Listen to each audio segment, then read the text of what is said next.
Thank you, Madam Speaker. I rise to ask question number 146 to the Attorney General and Minister for Economy, Public Enterprises, Civil Service and Communications.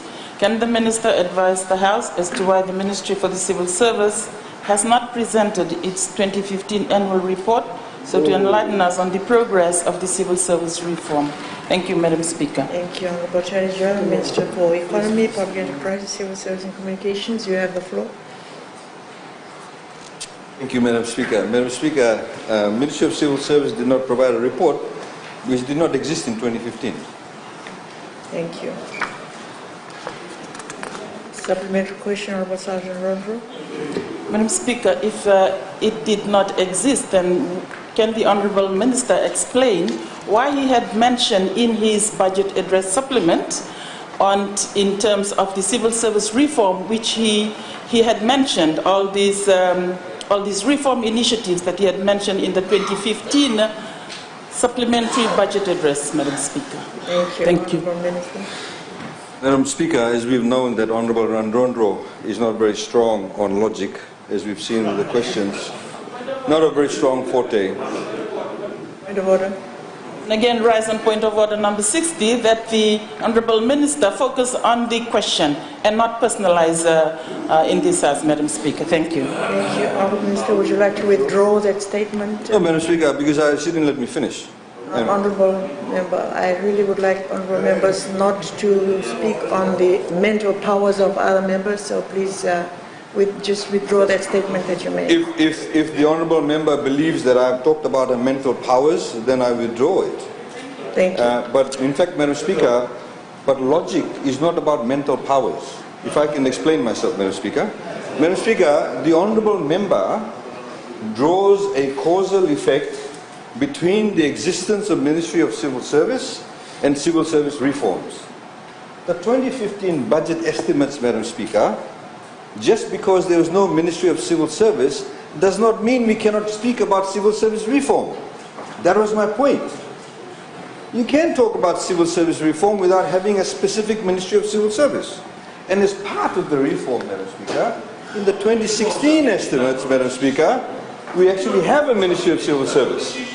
You see, so if you look at the question, Madam Speaker, it says, can the Minister advise the House as to why the Ministry for Civil Service has not presented its 2015 annual report, so to enlighten us on the progress of civil service reforms? It's logically that question is flawed.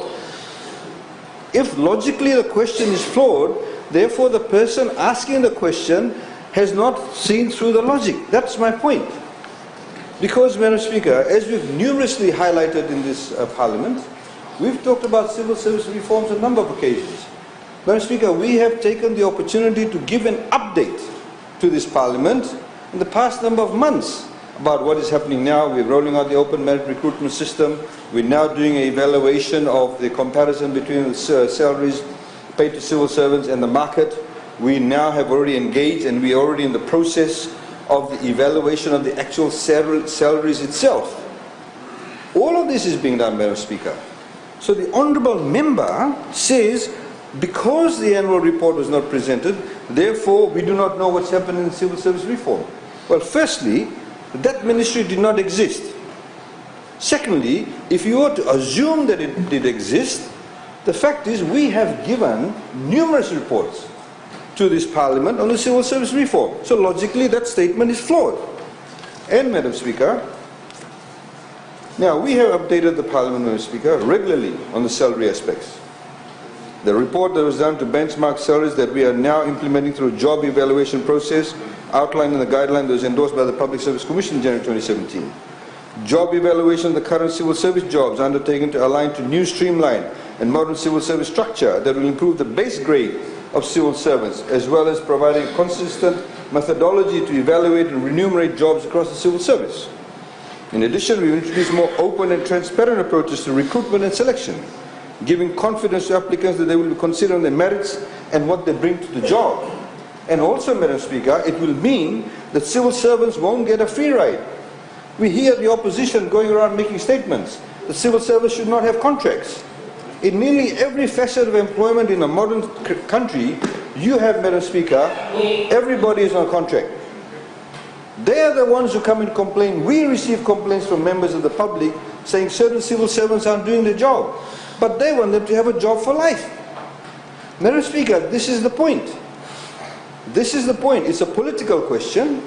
And Madam Speaker, the Honourable Member knows specifically, the Hansard speaks for itself, that we have provided update time and time again to this Parliament. And Madam Speaker, the reforms are critical. They don't want the reforms. The general public of this country, if you take out 890,000 Fijians, minus the number of civil servants you have, all of them will say to you, we can improve the quality of civil service to members of the public. And that's what we want to do. Through the OMRS system, through proper recruitment service, we will be today debating the Auditor General's report, the Honourable Prasad, who made comments about various issues.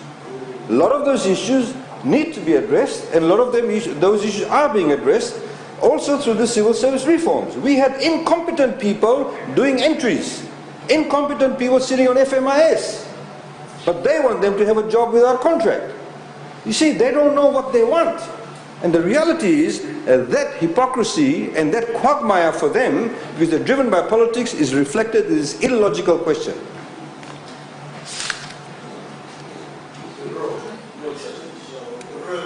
Thank you. You have already made a supplementary question, and I am not able to give you a second one. That is against the rules. Thank you, Madam Speaker. You have already asked a supplementary question.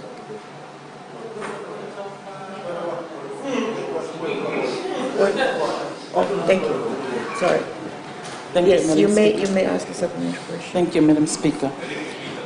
If I may just refresh the Honourable Minister's memory that the comprehensive review that he talked about in his budget address, so if there was no Ministry of Civil Service, then which ministry undertook that civil service reform? And also, he had mentioned that they had mentioned about the civil service progress in this House.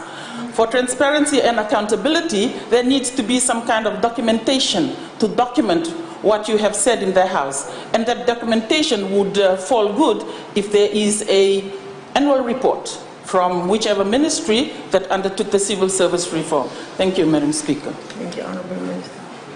Thank you, Madam Speaker. Madam Speaker, the various guidelines that have been rolled out is public document.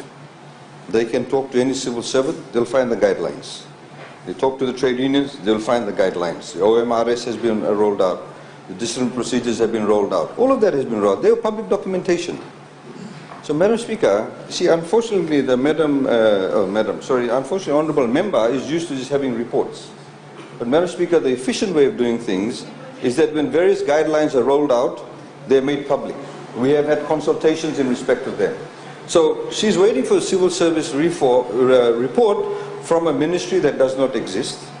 It did not exist in 2015.